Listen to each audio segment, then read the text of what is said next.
Bom dia, boa tarde, boa noite. Meu nome é Ian e sejam bem-vindos a esse projeto que eu chamo de Checkpoint Crítico. A ideia é fazer uma espécie de podcast, digamos assim, em que eu fale um pouco mais das minhas experiências como gamer, como psicólogo, psicólogo e gamer, enfim. Eu gostaria de começar hoje já falando sobre um projeto que eu estou amadurecendo há muito tempo.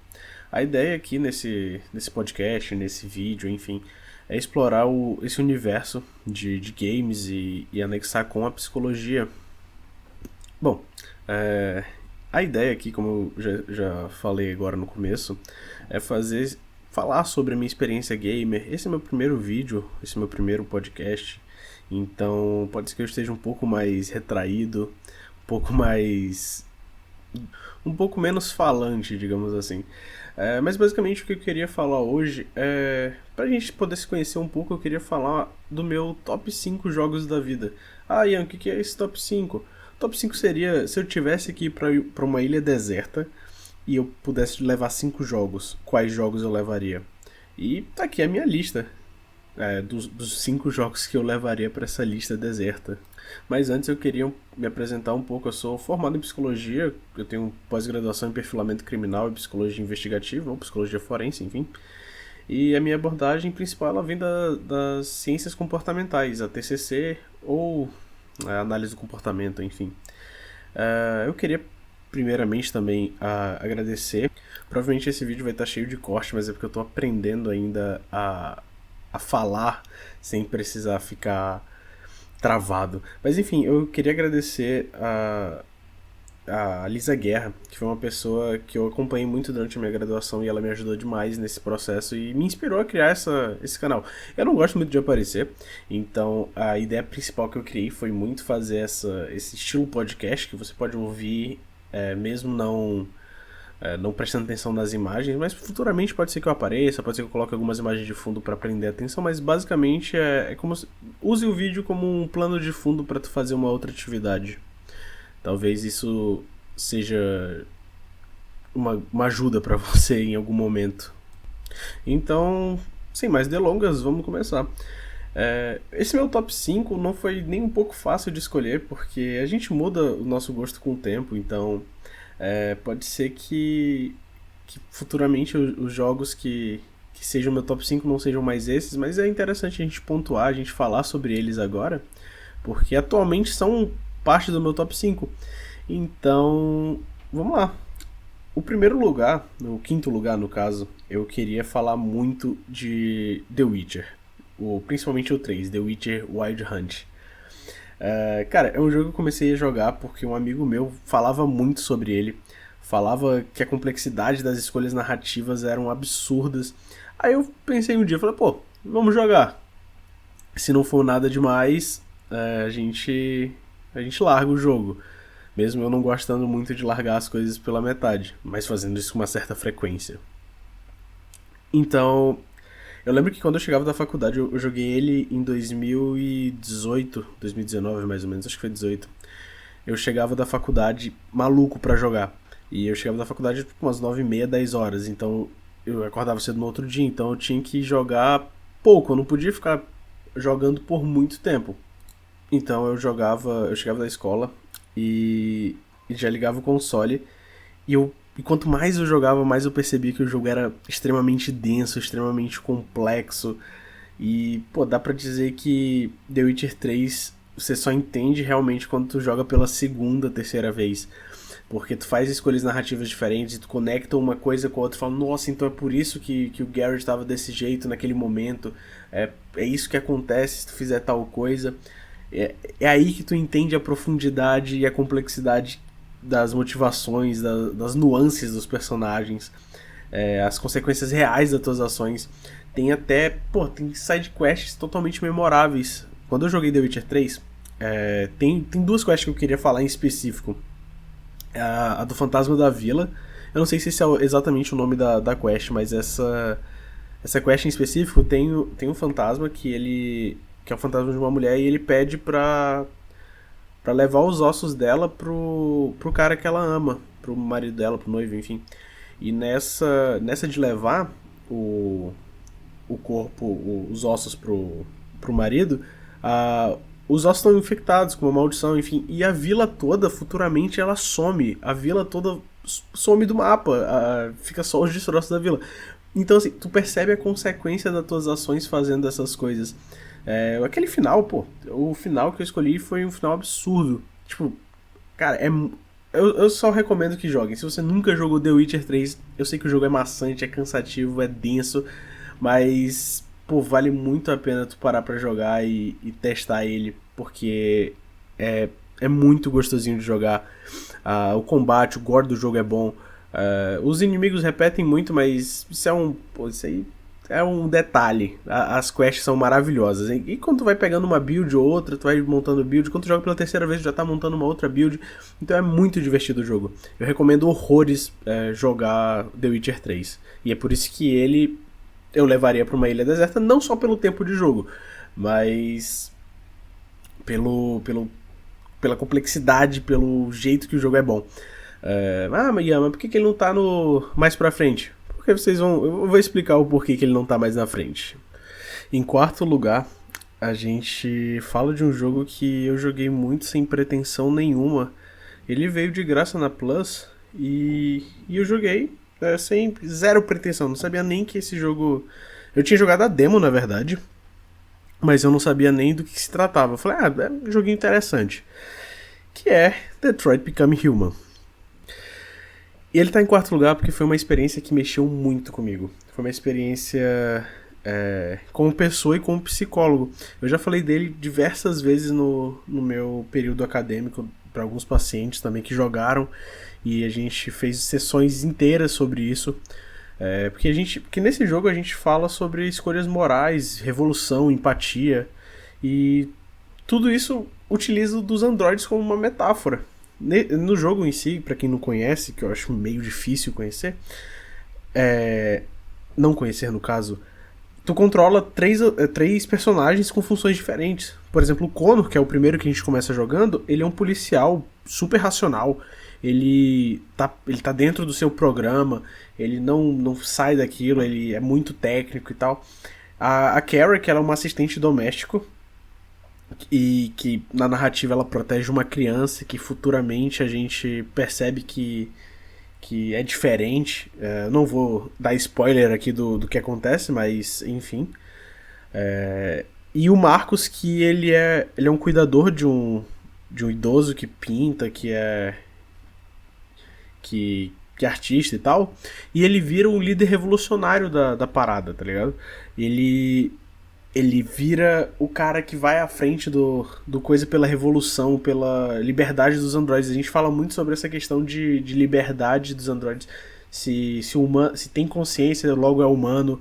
Por isso que também é o nome do jogo, Detroit tornar-se humano. Então, cara, é um jogo muito gostosinho de jogar. Tem escolhas morais muito complexas, tem escolhas morais muito boas. Eu acho que todo mundo deveria jogar esse jogo pelo menos uma vez. O jogo é muito legal. O mais impressionante é que às vezes é muito questão estatística também, muito questão de até metáfora pra vida, que não fazer nada, não escolher também é uma escolha. E isso o jogo deixa bem claro que se tu não fizer nada, o jogo não vai fazer que nem alguns jogos fazem, jogos narrativos, jogos de escolha, que é pegar e escolher o evento canônico do jogo. Então o jogo ele não vai fazer isso por ti. Se tu não escolher, de fato tu não escolheu, e isso pode mudar o rumo de muita coisa. Tem personagens no jogo que tem morte permanente, então morreu uma vez, ele não vai ser substituído. O Connor, basicamente, digamos assim, de maneira geral, o Connor ele é o protagonista do protagonista. Então, mesmo que ele morra em algumas vezes, ele vai ser substituído, e assim vai sendo até chegar um momento que ele não pode ser mais substituído. Já a Kara e o Marcos, a partir do momento que... O Marcos é meio difícil de morrer. Ele tem poucos momentos no jogo que de fato ele pode morrer, e aí ele morrendo acabou o jogo. Eu acho que eu nunca fiz uma escolha em que os dois, a Kara e o Marcos, morrem e só fica o Connor. Eu acho que eu até deveria fazer esse teste e trazer pra vocês futuramente. E é bizarro também a gente parar a pensar sobre o Detroit, porque ele faz a gente questionar alguns valores, pensamento como sobre o que é ser humano, o que é. Como eu falei, faz a gente discutir sobre valores, sobre o que é ser humano, porque a gente trata o outro como diferente, coisas que não é dentro do nosso campo de conhecimento. E de fato, se a gente parar pra pensar, a gente trata o que é o ser humano. Vamos pontuar essa questão nos comentários. O que é estar vivo? Porque tem gente que diz que as IAs, as inteligências artificiais, elas são vivas porque elas têm conhecimento, têm raciocínio, mas é um campo muito complicado da gente trabalhar, muito complicado da gente pontuar. Mas, enfim. E falando da dublagem do jogo, meu Deus, que dublagem espetacular, tanto em inglês quanto em português, o jogo conta com uma dublagem magnífica e eu simplesmente só recomendo que joguem dublado, porque são ótimos dubladores. E agora chegamos ao terceiro lugar. E não tem como ser outro, senão The Last of Us. Cara, eu fico totalmente empolgado quando eu falo de The Last of Us. É uma obra-prima, podemos dizer assim. É um soco no estômago nos 10 primeiros minutos do jogo. É um tapa na cara de qualquer narrativa, digamos assim. E daí em diante, depois desses 10 minutos, tu embarca numa jornada de dor, amor, sobrevivência, transformação. É louco ver a relação se construindo do Joel e da Ellie, porque a Ellie no começo é muito fechada, tem muito receio, e o Joel também tem muito aquela coisa de ser um cara mais casca-grossa, um cara mais fechado também, então eles não conversam muito entre si, e mais pra frente vai desenvolvendo a relação deles, porque a Ellie pega no Joel uma relação de pai, por isso que muita coisa acontece no segundo jogo, dá muito problema nesse meio termo, nesse meio tempo, na verdade. O Joel supre na Ellie a falta que a Sarah faz, então é um jogo que ele é muito bonito de se assistir, se tu pegar pra assistir como se fosse um filme, pegar uma gameplay sem comentários, é muito boa de assistir, é muito legal. Tem a série também, que é uma ótima adaptação, muita gente reclama, mas eu adoro a série é uma adaptação maravilhosa. E essa relação do Joe ela é construída com muita sensibilidade, que tu sente que tudo que acontece com eles, tu fica mal, tu fica feliz. Então é um jogo que traz essa imersão sensorial. Como eu falei, a forma que o Joe vai descongelando ao longo do jogo e como a Ellie amadurece é muito humano, é muito lindo de se ver, é muito bonito, principalmente aquele final. Aquele final divide opiniões. Eu particularmente acho problemático, mas eu gosto. Mas enfim. O segundo jogo, ele de fato tem problemas narrativos, mas ainda assim é um jogo que é totalmente impactante, principalmente nos 10 primeiros minutos. Uma coisa que The Last of Us faz muito bem é os 10 primeiros minutos tu ficar totalmente impactado. E é uma coisa que é bem curiosa se a gente parar pra pensar, porque a gente tá aqui no meu top 3 já, e todos os meus jogos do meu top 5 tem alguma relação de cuidado, alguma relação de alguém que cuida de alguém. O Garrett e a Ciri, a Carrie e a Alice, o Joe e a Ellie, e os outros eu não vou spoiler, né, obviamente. Então, talvez diga muito sobre a minha personalidade, talvez. Enfim, isso não vem ao caso.